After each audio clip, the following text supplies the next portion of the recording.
Bismillahirrahmanirrahim. Assalamualaikum warahmatullahi wabarakatuh. Kenalkan, nama saya Gian Algeri dengan NPM 101211097. Saya dari kelas C5 Manajemen Universitas Teknologi Digital. Pada kali ini saya akan menampilkan sebuah rekaman video mengenai tugas dari manajemen sumber daya manusia. Baik, langsung saja kepada soalnya.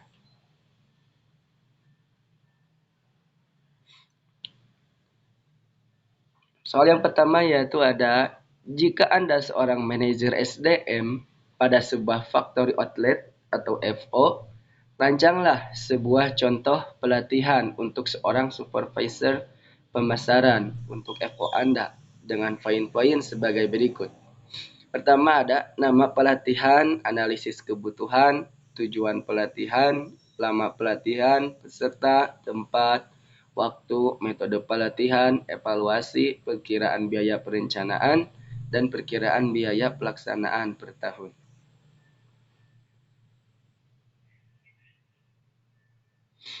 Yang pertama ada nama pelatihan.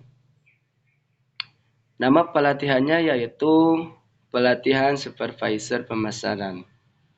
Dan yang kedua yaitu ada analisis kebutuhan. Yang pertama untuk analisis kebutuhannya yaitu ada organisasi, yaitu untuk perencanaan pemasaran. Yang kedua ada tugas-tugas, yaitu tugasnya untuk agar bisa research and development. Dan yang ketiga itu karyawan, yaitu advertising report.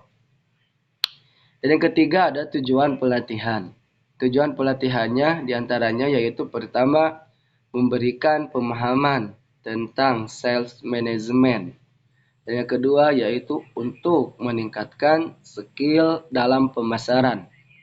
Dan yang ketiga yaitu untuk menangani atau mengatasi resiko kerugian. Dan yang keempat yaitu ada lama pelatihan. Lama pelatihannya yaitu 8 hari atau 2 hari setiap minggu dalam 1 bulan.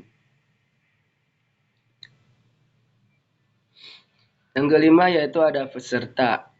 Pesertanya yaitu 10 orang, khususnya yaitu supervisor pemasaran di FO tersebut. Yang keenam yaitu tempat. Tempatnya yaitu di gedung Factory Outlet atau cabang Bandung Factory Outlet. Yang ketujuh yaitu ada waktu. Waktunya yaitu kelasnya akan dimulai setiap akhir pekan di bulan Desember, yaitu bisa di hari Sabtu sama Jumat atau Sabtu sama Ahad. Yang kedelapan metode pelatihan. Metode pelatihannya yaitu metode kuliah atau ceramah dan juga metode simulasi serta demonstrasi.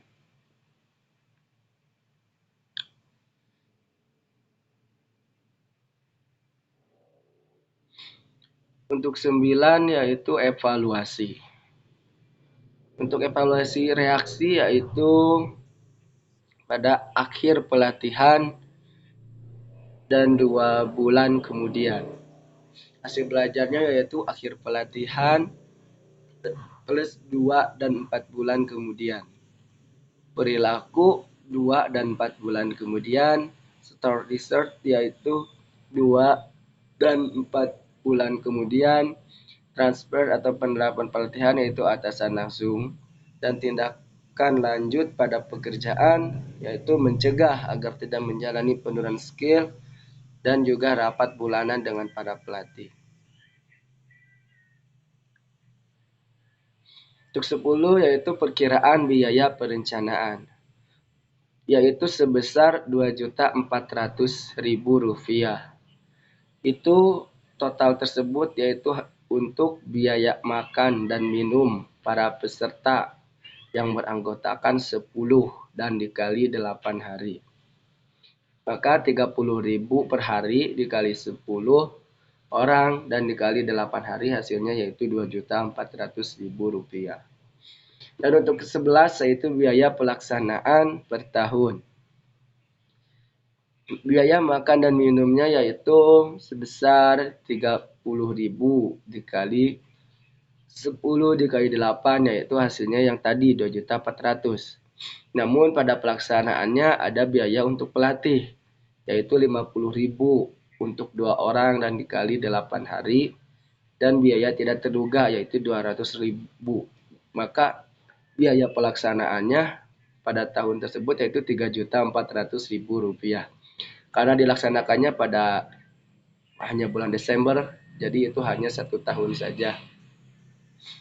Dan soal selanjutnya yaitu mengenai perkiraan dan juga perencanaan.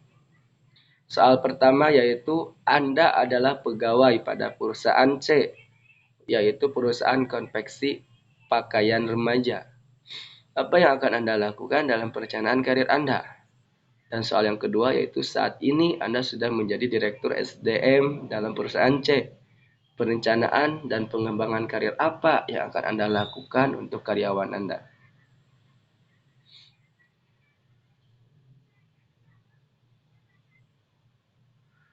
Untuk soal yang pertama yaitu Anda adalah pegawai pada perusahaan C, perusahaan konveksi pakaian remaja. Apa yang akan Anda lakukan dalam perencanaan karir Anda? Jawabannya yaitu untuk rencana karirnya sendiri, saya berencana untuk menjadi seorang pengawas produksi.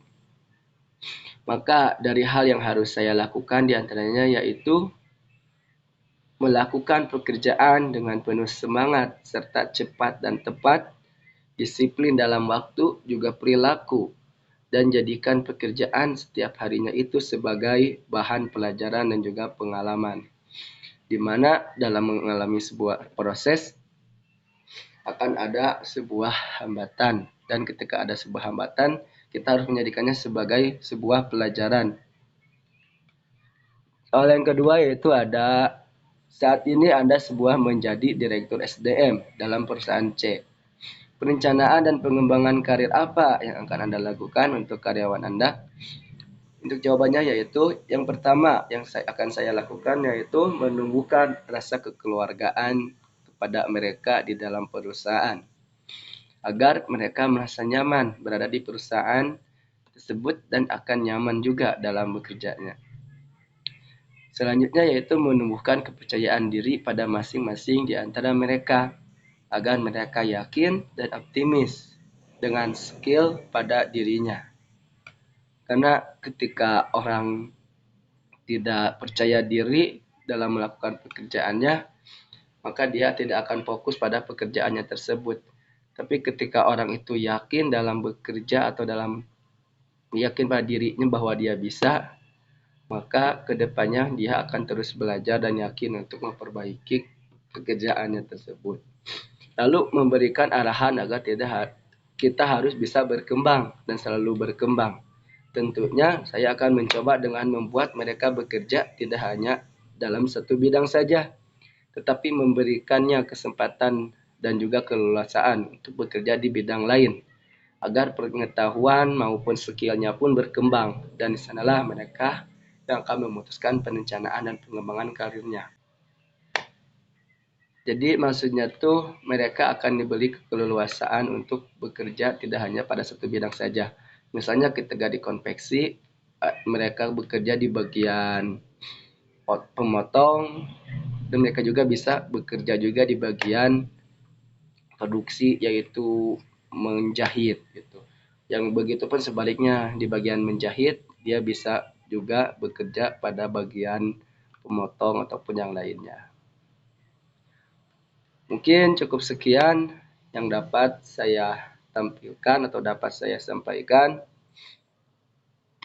Terima kasih. Wassalamualaikum warahmatullahi wabarakatuh.